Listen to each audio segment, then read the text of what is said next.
सोलापूरच्या पूर्व भागातील दक्षिणाकाली मंदिरच्या प्रांगणातील महाकाल भैरव मंदिरात शनिवारी महाकाल भैरव जयंती भक्तिभावात साजरी झाली।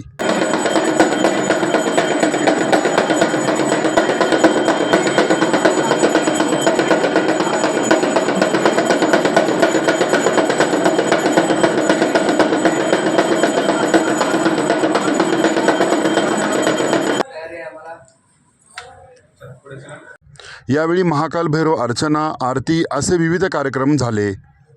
यावेळी भक्तांची दर्शनासाठी मोठी गर्दी होती। याबाबत दक्षिणाकाली मंदिरचे प्रधान अर्चक व्यंकोबा कुलकर्णी यांनी अधिक माहिती दिली। आज कार्तिक वद्य अष्टमी निलगार इस्टेट येथील कालिका देवस्थानम प्रांगणामधील भगवती श्री योगेश्वरी समवेत महाकाल भैरव जयंती झालेली आहे। आजच्या सकाळी दिवशी श्री योगेश समेत महाकाल भैरवांना श्री गणेशकृत रुद्राध्याय स्तुती रुद्राने अभिषेक झालेला आहे। श्री सूक्त देवी दृष्टीने कालभैरवांना अभिषेक झालेला आहे। याच्यानंतर सद्गुरू श्रीनिवास सिद्धार्थच्या रचित श्री योगेश्वरी आणि कालभैरवांची आवरण अर्चना झालेली आहे।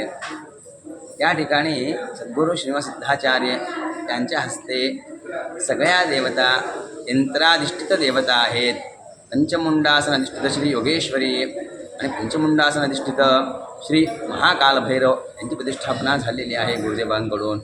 आणि याच्यानंतर सकाळी 10 वाजता भैरव होम होणार आहे आणि संध्याकाळी 6 वाजता सद्गुरू श्रीनिवासजी शामराव काटकर यांच्या उपस्थितीमध्ये भैरवांची अर्चना पूजा आणि भैरवांचे आशीर्वाद श्री गुरुदेव सगळ्या भक्तांना देणार आहेत। आणि भैरवांच्या विषयी विशिष्ट अशी माहिती गुरुदेव श्रीनिवासजी काटकर हे सगळ्या भक्तांना देणार आहेत। तर सगळ्या भक्तांनी याचा लाभ घ्यावा, सगळ्यांनी काल भैरवांचा आशीर्वाद संपादन करावा। महाकाल भैरव जयोस।